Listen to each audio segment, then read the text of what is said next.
On today's show, we will be interviewing Jacob Steinmetz, the first Orthodox Jewish baseball player drafted by a Major League ball club, the Arizona Diamondbacks.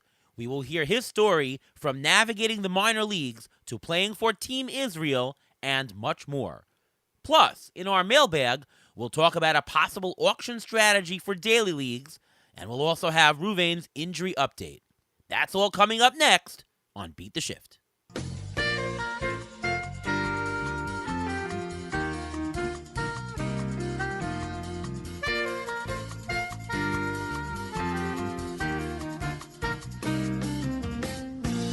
And welcome to another episode of the Beat the Shift podcast. I am your host, Ariel Cohen, and with me as always is Ruvain Guy. How are you, Ruvain? I'm doing great. How are you doing today? I'm doing fantastic, and we have a special guest on the show today. He was a third-round draft pick for the Arizona Diamondbacks back in 2021. He's the first Orthodox Jewish player selected in an MLB draft. He played for Team Israel and pitched for them, started a game in the 2023 World Baseball Classic. This past year, he threw 62 strikeouts in 72 and change innings with an 18.5% strikeout rate combined with a 43% ground ball rate at A-Ball in Arizona. Welcome to the show, Jacob Steinmetz. How are you, Jacob? I'm doing well. How are you guys? I'm doing great. And by the way, you have two personal connections with me. One is you had an assistant coach with you in your high school, a guy named Jason, who actually plays softball with me on Sunday mornings. That's one. Yep. And your father and my wife were in the same class in elementary school together. Oh, really? That's funny. Yes.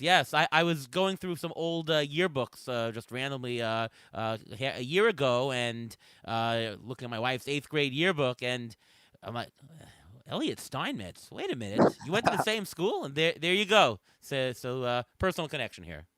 Cool. Very cool. So just a little bit about your background and history. How did you get into baseball growing up? I'm assuming you played Little League. You played in high school. Like, what was your intro to getting into baseball? Yeah. So I mean, obviously, so as you know, but not sure how many people do. My dad's a basketball coach, has been for a while. Always been a basketball family. So basketball was always my first sport, but I always played baseball. Whether it was t-ball in our shul league, in our synagogue league, or once we started Little League, and I just fell in love with it really from a young age. So once I turned 7, my dad started reaching out trying to find some higher level competition. So we started playing travel ball, and just from there it kind of took off. Obviously, it took a couple of years for it to become serious, but I really just fell in love with it, and so it started from a young age and really just stuck with it. Do you know what age you started to throw, let's say, 70 miles an hour, 80 miles an hour, 90? Like, do you have those milestones? I don't have the exact, the 70, not as much, neither 80, honestly. 80 was probably, I could say, freshman year of high school, maybe. But 90 is not one you forget very easily. So I remember that one. That one was, the first time was actually COVID. It was still during COVID. It was, I want to say I was 16. Turning 17 that year. So it was like that summer of 2020. And you were drafted right out of high school. Now, my son and Ariel's son, they both made their own baseball team as freshmen. We want to know, I don't think our sons are as good as you are, but we want to know, how did you prep yourself and be able to be noticed from a small high school like you came from? So it was really through travel ball, was kind of how I started. Just getting seen by colleges first. It really wasn't even thinking pro ball up until senior year of high school, but just trying to get recruited by colleges kind of just gets your name out there. But for that, I just really had my travel ball coaches. I got very lucky that all my travel ball coaches throughout the year have been really great people and always had my best interests first. I know there could be a bunch out there that have their ego or their team's ego or whatever it is. But thankfully the guys I always played for had my interests, and they really wanted what was best for me. So they were reaching out to a lot of college coaches that they knew. And that kind of got my name out there for college. And then kind of over COVID, things obviously start shutting down. I started working out a little bit more. So summer of 2020, my travel ball coach happened to have been a former scout, and he reached out to a bunch of his friends that were in the area in Long Island that were still scouts, and they came and watched some of the games. And I performed pretty well, thankfully, that summer and into the fall. And that was kind of how I got my name out there going into my senior year. And then I went down to Florida March of 2021, a little bit before the draft, at a program called Elevate, which is really just like a baseball academy down there. And once I thankfully already had my name out there, and I was working with a couple people that are now my agents, but before then you call them advisors because of the NCAA rules. They started reaching out to a bunch of different teams and scouts, and they were coming to see me. And thankfully, I was performing pretty well down there also, so it kind of just shot up from there. Right. Ruben and I were back in Arizona about a month ago, and I know you visited the Salt River Fields over, Diamondbacks complex there, and just wanted to get your take on what has been your experience so far as a first-year minor league ball player. It's been awesome so far. Salt River, that's where our spring training facility is, and that's kind of where our home base is. So, I mean, I, in my opinion, which could be a little biased, but I've seen the other ones. We have one of the nicer facilities in Agree. Arizona. Definitely agree. Agree. That's all right. Good to hear the unbiased opinions then. But yeah, so far it's been awesome. All the guys have been great. The team's been unbelievable. Whether it's accommodating for religious, whether for religious, I guess aspects of it, whether it's kosher food or Sabbath or holidays or whatever it is. And then baseball wise, they've been unbelievable so far. And I mean, their performance this year definitely speaks for how they've been doing development wise. And what were your goals for this past year, and do you think you achieved them? My goals for this past year were really to just kind of get a feel of what full season at an affiliate is like, because my first full year of pro ball I spent in the complex league, which is still technically rookie ball, still part of the minors, but it's definitely a different feel than being with a team going on road trips and traveling to different places and stuff like that. So being able to kind of get out of Arizona and be in California all year and get to know the guys on that team and really just hang out with them, and you build a different bond when you're on 4 or 5 hour bus rides with these guys as opposed to 30-minute rides in Arizona, and then you're just going back to your hotel room. So it was definitely cool to get out. And the baseball wise, my goals, I mean, I didn't really have very high goals. I was really just trying to focus on getting through healthy, which thankfully I did. So I guess you could say my goals were completed on that part. But for my first year, I really just wanted to try to, like I said, get out of the complex in Arizona and just start my pro career. And what are your goals for next year? What are your own personal goals, and what do you think the Diamondbacks expect of you for next year? Well, I can't really speak for the Diamondbacks part because I haven't spoken to them about that yet. But for me personally, I mean, it's obviously always to just perform the best I could. But I guess like more specifically, one of my goals for this year is to start in high A, and then finish the year in double A, and hopefully get an invite to the Arizona Fall League at the end of the year. So obviously pretty tall tasks, but I think I'm capable and hopefully have a good enough year to show it. Absolutely. So you were drafted 77th overall, which I'm not sure you're aware of this, but the numerical Hebrew equivalent. Now, like I say, Hebrew equivalent. If you take the English alphabet, for example, A is 1 and B is 2 and C is 3 and so on and so forth. If you do that with the Hebrew alphabet, the equivalent of that is actually adds up to 77, which is the word mazel in Hebrew, which is luck. Are you aware of that? I actually did not know that. That's pretty cool. Oh, there you go. So you were drafted at the mazel pick of the draft. Almost too good to be true. Yeah, there you go. So can you tell us the experience of being selected and such a high pick, and a little bit about your decision to go professional instead of going to college? Yeah. So, yeah, thankfully it was a pretty high pick, because otherwise I would have been sitting there at my house with a bunch of my friends for a couple more hours. It would have been a little bit awkward, but it was definitely a cool experience. Going in, I kind of had a range of where I would be taken, anywhere from rounds 3 to 5. So thankfully, I kind of had an idea, so I wasn't going to be really sitting there all day. But it was super cool to have all my friends and family at my house, being able to watch and celebrate with them. And then going pro, I mean, for me, I had pretty good grades, thankfully, but I wasn't the biggest school guy. Not super interested in all these classes and finals that are going on now.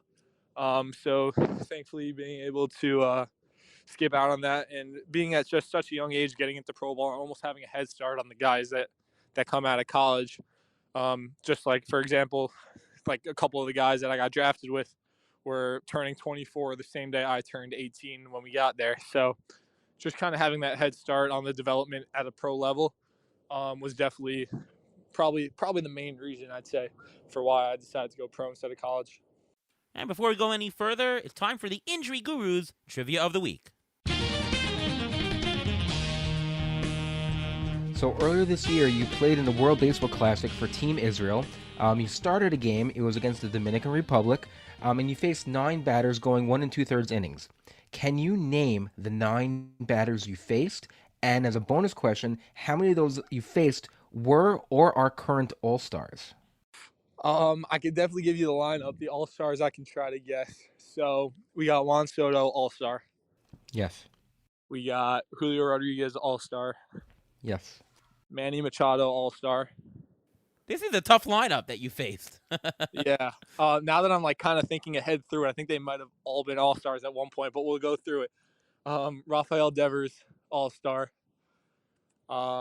Ketel Marte, All-Star. Yes. Jeremy Pena. Ooh, he might not have been. Was he? He was not an All-Star yet. No. Not yet. Yeah, he will be. Heimer. No. Yeah. Was it Candelario next? Candelario next. He's not an All-Star. He was an All-Star. Though. He wasn't this year? Was not this year, no. He played like an All-Star, but didn't. Yeah, right? I was going to say he had a pretty good year. And then Gary Sanchez, All-Star back in the day? Yes. Yeah, He missed one. He missed one so far. One player in that lineup he missed. But otherwise, pretty good. Oh, hold on. Are you a Yankees fan? Were you growing up as a Yankee fan? Yeah, I did. Okay, so who's their arch rival? Devers. I skipped him? You skipped Devers, yes. Oh, my bad. Well, he was right after Machado because I walked him on 4 pitches. Yeah. Yes. Machado struck out. Maybe that's why I forgot about him. Yeah, because it was so quick, probably. Yeah, but how did you get to play for Team Israel, and what was your experience like playing against this major league talent? So the first question, I reached out to him, or actually I should say my dad reached out to him a couple years back, really. Just getting in touch, kind of just like, I guess, starting a basis. We didn't really know. This was like a bunch of years ago. Like, I hadn't even thought about pro ball yet. Was still trying to figure out where I was going to go to college and stuff. So he reached out to a couple of guys that he knew through Maccabi, and just trying to set a basis, like, just in case a couple years down the road something came up, whether it was Olympics or this World Baseball Classic and stuff like that. But not really like having an exact idea whether it was going to work out or not. And then thankfully the draft came around, I got taken, and then had my first year. And we like reached out again, knowing that that it was coming up, and they were telling us it was going to be a tough decision because obviously I was so young and they weren't really sure exactly how they were going to be able to use me, and they had a couple guys they were waiting on to see if they were going to play or not. And then eventually, a couple weeks before, they let me know that I was going to be on the team, and I mean, obviously it was a super cool experience. Going in, I had no idea when I was going to be pitching, if I was even going to be pitching. So we got down there on a Tuesday, had an exhibition game Wednesday and Thursday against the Marlins and then the Nationals. And I knew I was going to be pitching Thursday, didn't exactly know when, and they told me I was going to be starting the exhibition game Thursday. I was kind of like, oh, all right, cool. Like, I'm a starter. That's good for my routine. I'll be able to get out, go through however many batters and get back in and be done. And end up going 1, 2, 3. So that was definitely cool, facing a major league lineup, even if it was in spring training. But even then going in, I really had no idea what the plan was for me. for the actual games themselves. So we got to Miami, spent Shabbos there, didn't have any games or anything, obviously.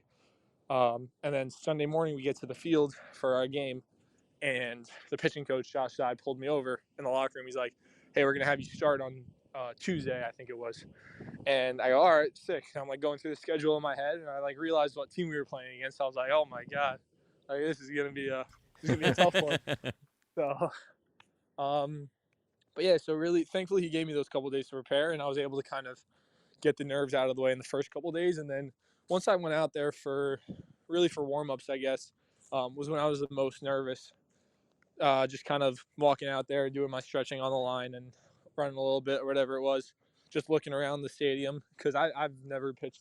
Before that, the exhibition game was probably, I don't even know how many people, maybe 5,000. That was the most people I'd ever pitched in front of, and I was more nervous for that probably than the one in Miami. So thankfully I had that one at the exhibition game, because that one really kind of, obviously it's a little more people, but it was just I guess at that point it doesn't really make that big of a difference. But thankfully I had a plan going in that I was just going to attack them and not try to pitch scared, and really just try to focus on the catcher and not worry about anything else, whether it was the crowd or who's hitting or whatever it was. And thankfully it worked out. And being the first drafted Orthodox Jewish player, what's your experience been like so far? And which former or current Jewish players do you look up to? So far the experience has been unbelievable. Like I said before, the team's been super accommodating, whether it's ordering my kosher food for me to California, or getting me another hotel for the Sabbaths so I could walk to the field, or even giving me off on holidays. So far the team's been just really making everything as easy as possible. So that's thankfully not even been at all difficult. And then, sorry, what was your second question again? Which Jewish players, either current or Right, past, yeah. have you looked up to? So I mean, obviously there's Sandy Koufax. That's always a cool one because of the whole Yom Kippur story and everything. But didn't really watch him growing up. So I guess there weren't really many, like specific, like Jewish ball players, I guess, that I was looking up to. I was always just a massive Yankees fan, so anyone on the Yankees, I was just always rooting for and looking and watching and looking up to. So I'm not sure if they've had many. So yeah, I can't really say a specific one. Okay, so which player has most influenced you, would you say? I don't really. I guess I haven't really like thought about it as much. I get asked this question a little bit, but I guess just growing up now, the last couple of years when I was trying to go pro and commit to college and everything, watching Garrett Cole on the Yankees has been obviously pretty cool. Considering this year you won the Cy Young, obviously, but he's a Cy Young caliber pitcher. Him pitching every year, and just being able to watch that is super cool. But really, in general, just all the top guys, whether it's DeGrom or Garrett Cole or Scherzer or Verlander, like all those guys. Just watching, I just enjoy watching good pitchers in general. I guess like I'm the type of guy that'll rather a 1-0 game than a 10-9 game. So Same here. You just rattled off 3x Mets, by the way, with DeGrom, Scherzer, yeah, for about Verlander. 3 weeks. And I guess if you're a Yankees fan, you're not gonna have rooted for the Boston Red Sox Kevin Youkilis, who's a known Jewish player as well. Yeah, well, he was actually our hitting coach for Team Israel. So oh wow, I've changed my opinion on him. He's now a very good guy. Oh, there you go. We also had Matt Mervis, by the way, on our show last year. Oh, awesome. Yeah, he's a good dude also. Very good dude. Talk a little bit about your dad. Your dad is the coach of the Yeshiva University Maccabees team. You have that team had an unbelievable winning streak, like almost a 50-game winning streak, if I recall, right? Yeah, it was 50 on the dot. Yeah. Yeah. Talk a little bit about your dad's role in all of this, and having a coach in your professional coach in your midst growing up. How that really influenced you. It definitely helped a lot. Obviously, with the college aspects, it's just him kind of knowing what he's looking for in recruits.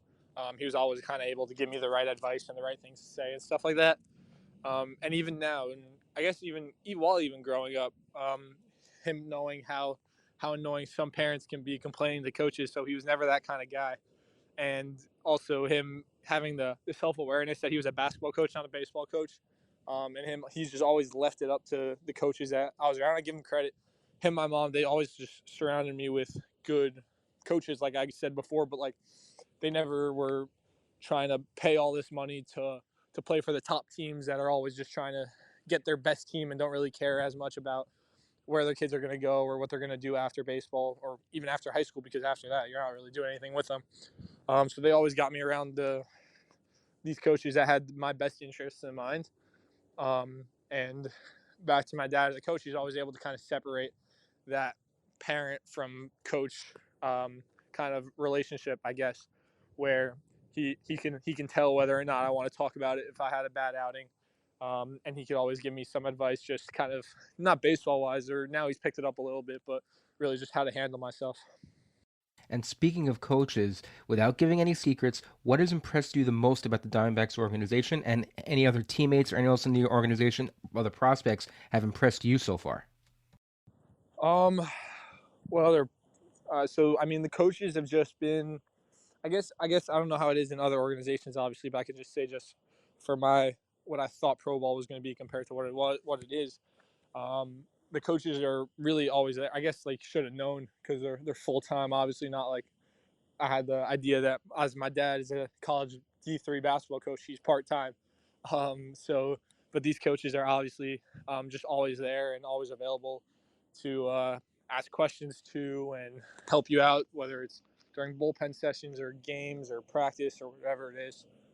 And while their prospects have impressed me, there's a couple teammates that I played with that either were struggling and finished off the year well. Like I always respect those kind of guys that have a rough stretch. Like I mean, I'll just I don't want to say names or anything. I don't know if they want me to, but like there's one kid that I know started off the year pretty poorly, got hurt, and then came back towards the end of the year and hit 400 the last month. So that was super impressive, and hopefully he'll keep it going. All right, so this is the Fangraphs podcast, and we talk a lot about analytics on the show here. So I'm wondering, what analytics have been presented to you thus far? How have you interacted with analytics? Are they showing you pitch graphs? Are they giving you numbers? How have you worked with data and analytics as far as what you've been presented with on the Diamondbacks? Yeah, so I guess I don't know how it is again at other organizations, but it seems like we're a little less analytically driven than other teams, at least with what they present to us. Obviously, we have all the basic ones with spin rate and spin direction and movements and all that kind of stuff. So that's really the main stuff I look at. I'm not like a big in-depth numbers person like some other people are. I'm always kind of just get outs kind of guy, I guess. Like let the results show on the field, not really in the numbers, because the numbers could be as great as you want, but if you're not getting outs on the field, then it doesn't really matter. And obviously they could correlate, but I always do appreciate some of the analytics parts, whether it's the Rapsodo or TrackMan or stuff like that. Just kind of being able to tell you how your stuff's moving that day and how hard it is and spin rates and all that kind of stuff.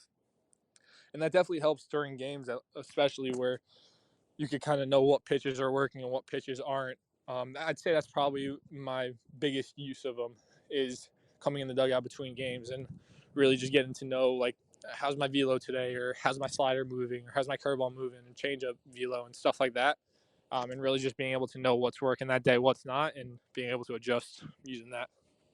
Now, you mentioned look on watching Garrett Cole and stuff like that, and he had a whole scandal about having the sticky stuff. And in this state of baseball, there's a whole issue of whether the ball is sticky, whether it's tacky, whether it's all that kind of stuff. Have you had any issues with it? Have your teammates had any issues with it, with handling the changes or anything like that?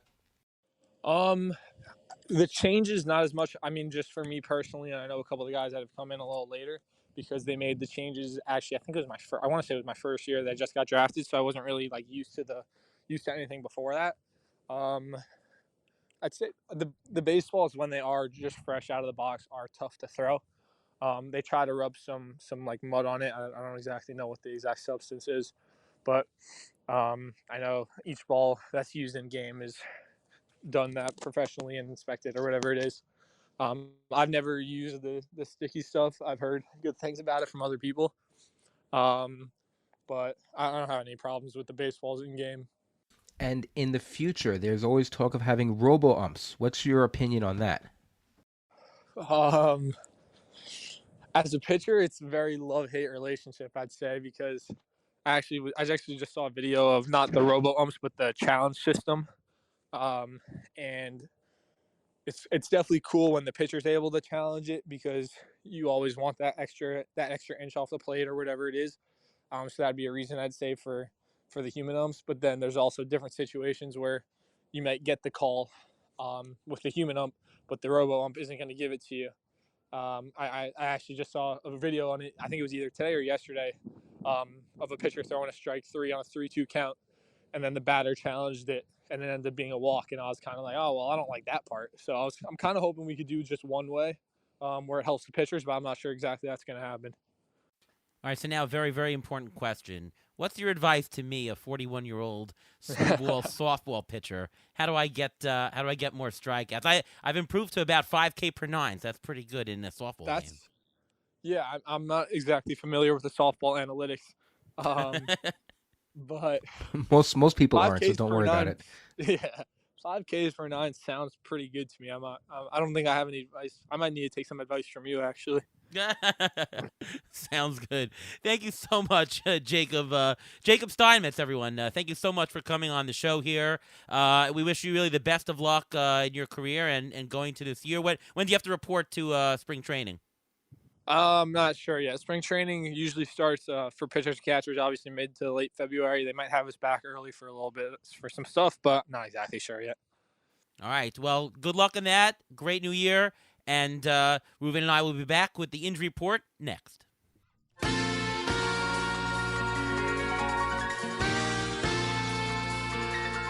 All right, and we're back on the Beat the Shift podcast presented by Fangraphs. Let's do one mailbag question we have left over from last week, and then we'll get to the injury update soon. This is from Jim Lulo, who asks, I'm thinking of doing a starting pitcher streaming approach this season in a 10-team auction league, daily moves. What are your thoughts on focusing a heavy majority of auction money on every hitter position, knowing the pitchers will turn over and pitching counting stats will rack up? So he's basically asking in a daily league, how about just ignoring pitching? We're talking about almost like the Labadini plan, just a minimal amount of money on total starting pitching, but pounding the hitting. What do you think about that approach? In a weekly league, I think that's a terrible approach. You're so unbalanced. But what about in a daily league? Could that be doable, Ruven? In a daily 10-team league, that is probably the most doable, but it's still very risky. I probably would stay away from it, only because you need to have someone to stabilize your ERA and WHIP. Because if you keep just streaming guys and you're hoping this guy pitches well, and remember, all the good guys, all the top guys will be off the board already, you don't know where you're going to get. You're not going to get that many strikeouts. I guess you can do 2-star pitchers, but the inning pitchers don't go that far into games. You're not going to get that many innings. Wins are so variable. Sometimes it's good to have 1 or 2 anchors. If you want to stream the rest and go like that, and even stream closers, you can do that in a 10-team league. You probably could get away with that. But I wouldn't go so much. You can't stream every single day. I mean, technically you can, but I've never seen it done, and I've never seen it successful. Yeah, I was thinking about answering very similarly. Well, first of all, the fact that it's daily, it makes it somewhat doable. In a weekly, I mentioned, forget it. 10-team league, more doable than if you were in a 15-team league, mixed or more or deeper. That just, you won't have enough of those pitchers at the bottom. The replacement level is much lower. That it's just not feasible. 10-team, you might be able to do some of that.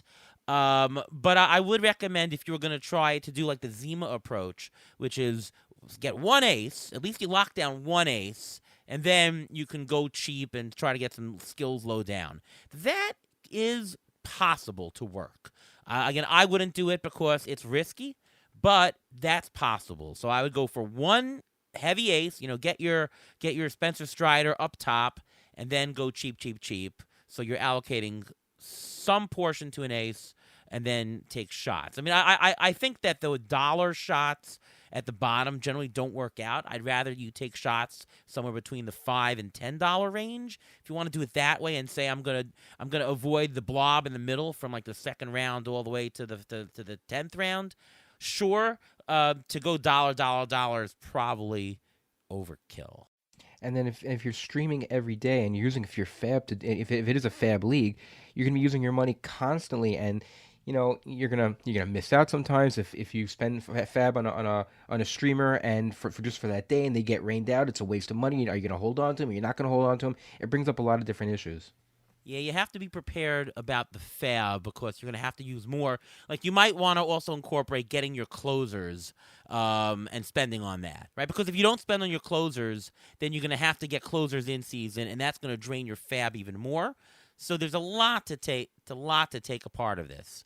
And I don't know if this is a roto league or a points league, but in a roto league, do you have to kill every single category by that much?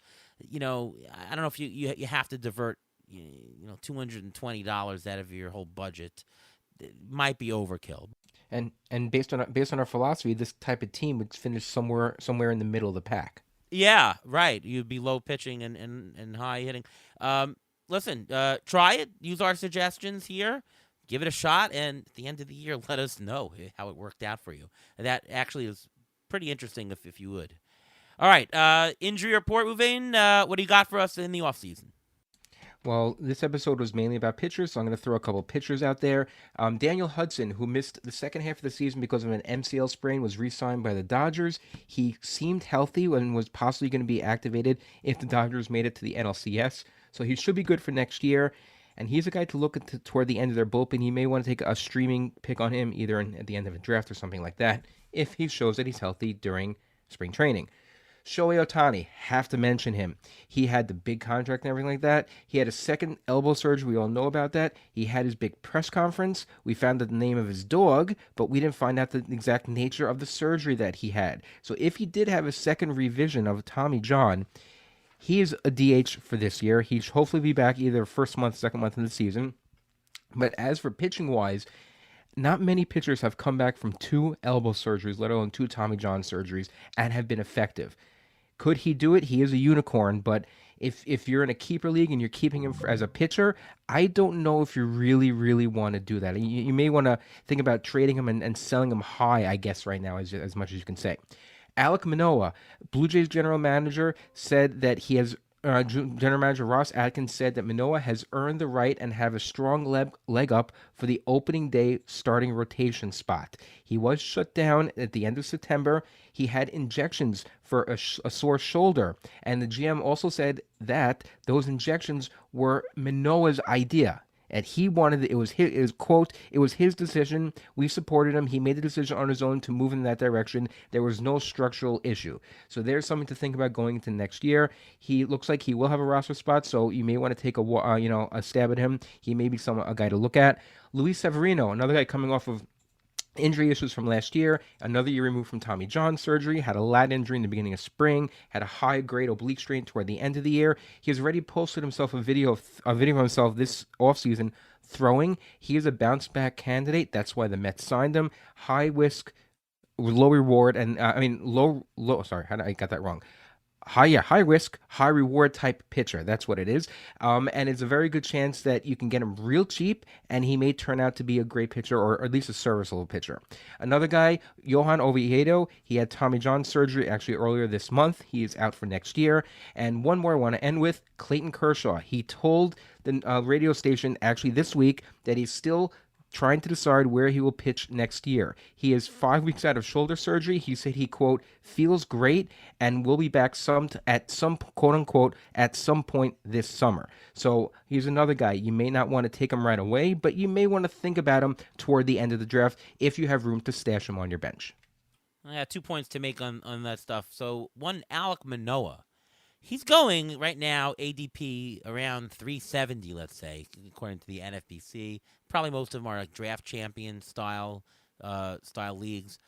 I mean, that's got to be a good shot at pick 370. I mean, who the hell knows what the hell happened last year? But I mean, he was an all-star. Yes. His bounce back and his ceiling is high. We've seen his ceiling, so it's a matter of whether or not he's healthy and he gets the opportunity. Isn't that worth the shot? I mean, right now it's December. Isn't it worth the shot to take that if you're drafting really early right now? Why not? You got at this point. I don't like drafting this early, but yes, it is definitely worth a shot because who else are you gonna get around that spot in the draft? I mean, they may have similar value, and Alek Manoah has a chance of that's a really good upside pick of being a top notch starting opening day type pitcher if he's healthy and if he's right for a good team that gets wins. Yes. So yes. I think so. And Shohei Ohtani, I mean, all that tracking that flight to Toronto. Why didn't anybody send like an investigative reporter to see what the dog's name was? That would have been a better clue. Yes, I think we're more concerned about his dog than his elbow, which is a good distraction method because he's known as a two-way player. How much longer will he be able to be a two-way player? He signed a 10-year contract. How many of those years is he actually going to be pitching in if he's had 2 Tommy John surgeries? And how much time is he going to miss hitting wise at the beginning of the year? He said he should be ready by opening day. I mean that's what the word around the word been going on. There's a possibility that he'll be ready for opening day. I don't see why not, or at least mid-April or to end of April. I mean, if he was just a hitter, Rhys Hoskins had elbow surgery, had a Tommy John type surgery and was back for opening day, and he had an off season or like the second week of the season. So it's possible that he can do it. Will he be at 100% and playing at 100%? It's a matter of how much the Dodgers want to push him. Well, what does it matter? He's only making $2 million next year, anyways. That's true. Bobby Bonilla is making how much next year? So who's going to have a higher 1.7? Who's going to have a higher WAR next year, Bobby Bonilla or Shohei Ohtani? Well, that's not a question there. I mean, Ken Griffey Jr. is going to make more than $2 million next year as well. Yeah, he's not playing. Yes, I think Chris Davis is also making more than that, so it's kind of a crapshoot for that. That's crazy. Yeah. Well, that whole contract is a different discussion that I'm sure we'll all have later on. But thank you for the injury update, and thank you once again to Jacob Steinmetz of the Arizona Diamondbacks for coming on the show. Talk a little bit about being a first-year player in the minor leagues. All right, Ruvain, what's going on with you these days? Well, you can follow me on X or Twitter. I am at MLB Injury Guru. You can catch up on all the injuries. I do post them as I see them, as they come up during the off season. You don't see a lot of them that much at this point because teams are not obligated to tell you anything. So you may not find a lot about pitchers or hitters until you get closer to spring training. But whatever I find, I do tweet out there. I also have a weekly in-season article for Rotoballer. You can catch that, and also hopefully that'll help you on a weekly basis with your injury problems. All right, I'm Ariel Cohen. My stuff over at Fangraphs, over at Rotoballer. ATC projections will be up on multiple sites in January, about the third week in January. So look for that then. And us on the Beat the Shift podcast will be back in January with all new episodes. We'll be going weekly then to get you prepared for the draft season. So I want to wish everybody a very happy and healthy New Year. I know it's a week early or so, but happy and healthy to everybody. Yes, and hopefully everyone will be able to learn from their mistakes from last year and make resolutions not to make them this year. All right, that's a wrap. Thanks again from all of us here at Beat the Shift. We'll see you next time.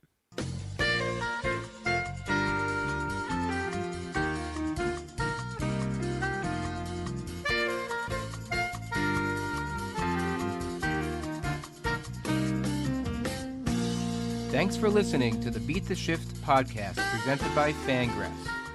Follow us on Twitter at beat_shift_pod.